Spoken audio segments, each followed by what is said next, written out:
stuff. So I want to give it up for my good friend. I worked with him in radio. He was on Q102, WBAP, just about every radio station in town. Give it up for the one, the only, my good friend, John Wolf. Yes. Thank you. Grab that mic. Man, I was looking at, I don't know if you've been following the Natalie Wood story. I saw this headline today, said that police, they reopened her accidental death 30 years ago. Police say Robert Wagner, her husband, is not a suspect. Who else could it be? It'll be like two guys sharing a cell, and one guy's found strangled in the morning, and they go, oh, the other guy, you're not a suspect in this at all. Yeah, but leave your passport here when you leave the office. I feel like I've come from New York and LA, and I feel like I've just become such a boring suburbanite. Last night was Saturday night. She's yawning already. I'm good. She's going, you're right. I'm gonna go to bed. I went to 2 supermarkets on Saturday night. Supermarket. And that's how exciting my life was. And the worst part was I ran into 3 people I knew. So I go, wow, I'm thinking, what crowd did I get into? And one of them was a woman, and she wasn't bad looking. And she flagged me down. She was, hey, John, we were talking, and I'm thinking, I have no idea who this is. But if I keep the conversation going long enough, I may you might remember, yes. It's like worse than the napkin in your wallet with the phone number and no name, because she's here, right here, and really boisterous and talking to me, and then she said, and blessings to your family. Oh. Shoot, there goes that. Oh. It's all over. When I lived in LA years ago, life was a little more interesting. We get off work one night at 11:30. My buddy Frank says, hey, let's drive across the desert to Vegas. Let's compare that to going to the supermarket on Saturday night. You're right. Driving to Vegas is better. So I'm driving. And we're about 2.5 hours into the trip. I think it was about 3 hours. I can even see the glow of Vegas. And I look over to the left, and I see the other freeway that runs right parallel to the freeway I was on. And then the thought hit me, there is no other freeway. Oh! I am driving on the hard-packed desert. There was no ditch, no fence. I'm just cruising, fall asleep, cruising across the desert.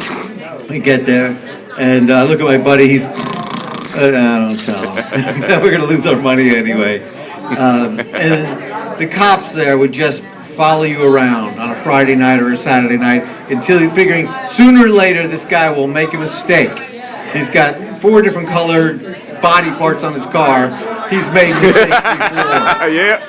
So this one time, this cop following me around, and the actual thing they would do was wait until you were in the middle of the biggest intersection to put the lights on. So it's a good show. They pull me over, and the first cop, and I'm by myself. The first cop comes over and he knocks on the window, and I roll it down, and he says, where are you going?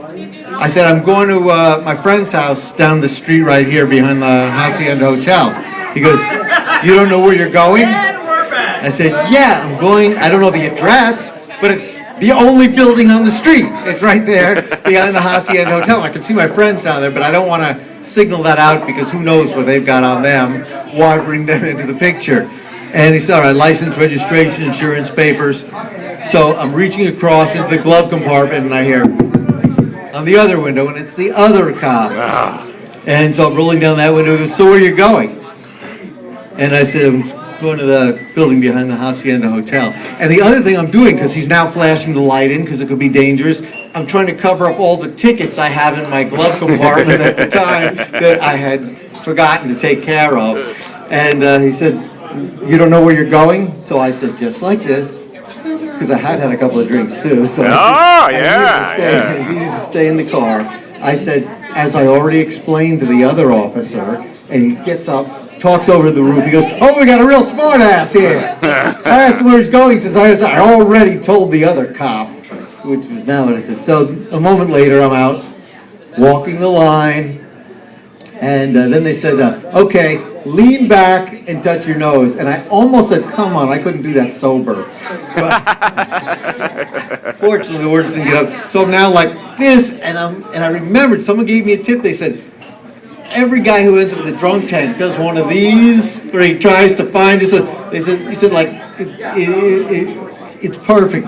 The elbow is the exact right distance. Just do this. So I'm leaning back, and I didn't know if I was going to make it or not, but I made it. And then I drive down the block. My friend just stood in front of the Hacienda Hotel.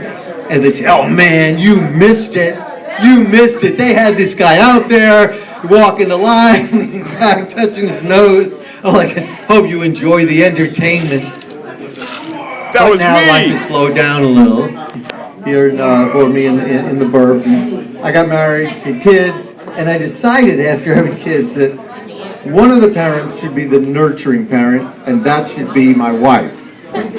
She should be the one to really pay attention to the kids, and I will be the utilitarian parent, meaning that all I have to do is keep the kids alive.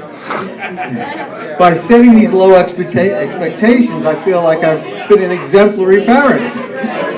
And my wife's a flight attendant, so there's a lot of times she's out of town, and I'll hear my son on the phone with her go, no, Dad didn't give us any lunch. So I'll start yelling, I wasn't hungry. They didn't have any money. And we used to go to Lifetime Fitness when I had more money. Yeah, we remember those days. I always would forget something. If the kids went in bathing suits, I'd forget to bring dry clothes, something. So we're in a hurry one day, and I grabbed some clothes out of the dryer. I knew I had some women's undergarments in there for my daughter. And we go into the family room, and they have these private dressing rooms off the family room. And all of a sudden, my daughter yells out, whose panties are these? And through the opaque glass, I can see a couple of guys walking by, just the shadow, and one of them goes, oh man, this is gonna be good. This is gonna be good. And then he sees a little girl walk out. And I remember going there on July 4th one year, and there's nobody working out on July 4th but me. And it's a huge upstairs, have you ever been there? And they had this one woman who worked downstairs who was like a supermodel. I don't know what she was doing at Lifetime Fitness. But I see her walking towards me, but I'm thinking, I'm not in her league. She's not walking towards me, this 20-year-old. So I start walking slightly away, and she changes direction and goes with me.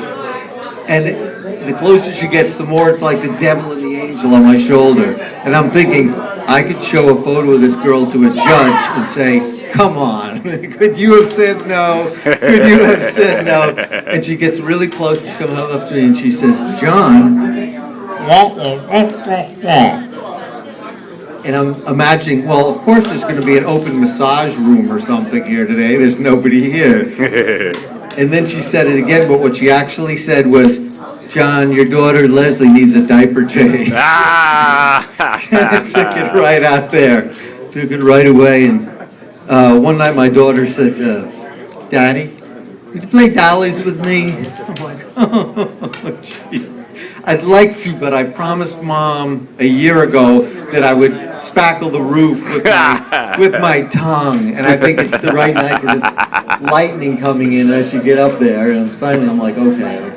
So I sit there. She really didn't even do anything. She just wanted to play dolls, wanted me to sit there. But I'm listening to it, and all her Barbies are dancers, indicating where she's going in life. I figure, and some of them are talking to their mom dolls. And I said, finally, well, where's the dad? Oh, he's dead. Nice. And then she said, looks up at me, she goes, I will call you Whitey. Whitey? I said, you know someone named Whitey? She goes, yeah, you. So anyway, I think I brought the place to a slowdown here, and I'm fighting a cough since 1979, I think. But I don't know if anybody's a scuba diver. Anybody do any scuba diving ever? What's that?